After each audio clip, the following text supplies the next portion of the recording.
ماہرین نے ہماری یہ تصویر بڑی قلم کاریوں کے ساتھ بنائی ہے اور اس کے نیچے موٹے حروف میں لکھ دیا ہے کہ بوئے خون آتی ہے اس قوم کے افسانوں سے۔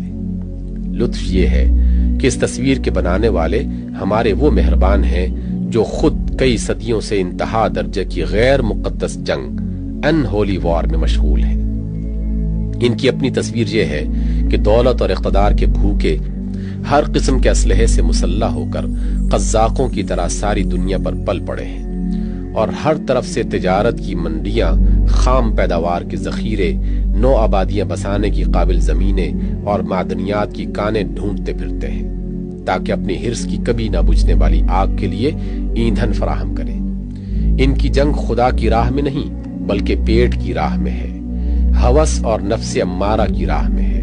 ان کے نزدیک کسی قوم پر حملہ کرنے کے لیے بس یہ کافی وجہ جواز ہے کہ اس کی زمین میں کانیں ہیں، یا اجناس کافی پیدا ہوتی ہے، یا وہاں تیل نکل آیا ہے، یا ان کے کارخانوں کا مال وہاں اچھی طرح کھپایا جا سکتا ہے، یا اپنی زائد آبادی کو وہاں آسانی کے ساتھ بسایا جا سکتا ہے، کچھ اور نہیں۔ تو اس قوم کا یہ گناہ بھی کوئی معمولی گناہ نہیں ہے کہ وہ کسی ایسے ملک کے راستے میں رہتی ہے جس پر یہ پہلے قبضہ کر چکے ہیں یا اب قبضہ کرنا چاہتے ہیں۔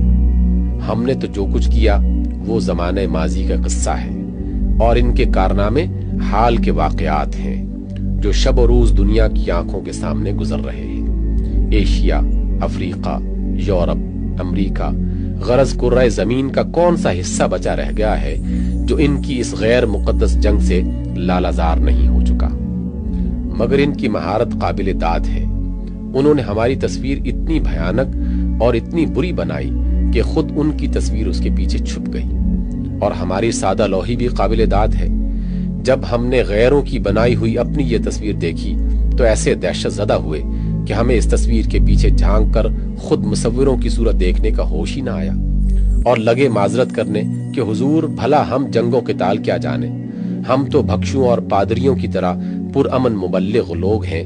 چند مذہبی عقائد کی تردید کرنا اور ان کی جگہ کچھ دوسرے عقائد لوگوں سے تسلیم کرا لینا، بس یہ ہمارا کام ہے، ہمیں تلوار سے کیا واسطہ۔ البتہ اتنا قصور کبھی کبھار ہم سے ضرور ہوا ہے کہ جب کوئی ہمیں مارنے آیا تو ہم نے بھی جواب میں ہاتھ اٹھایا، سو اب تو ہم اس سے بھی توبہ کر چکے ہیں۔ حضور کی طمانینت کے لیے تلوار والے جہاد کو سرکاری طور پر منسوخ کر دیا ہے۔ اب تو جہاد فقط زبان و قلم کی کوشش کا نام ہے۔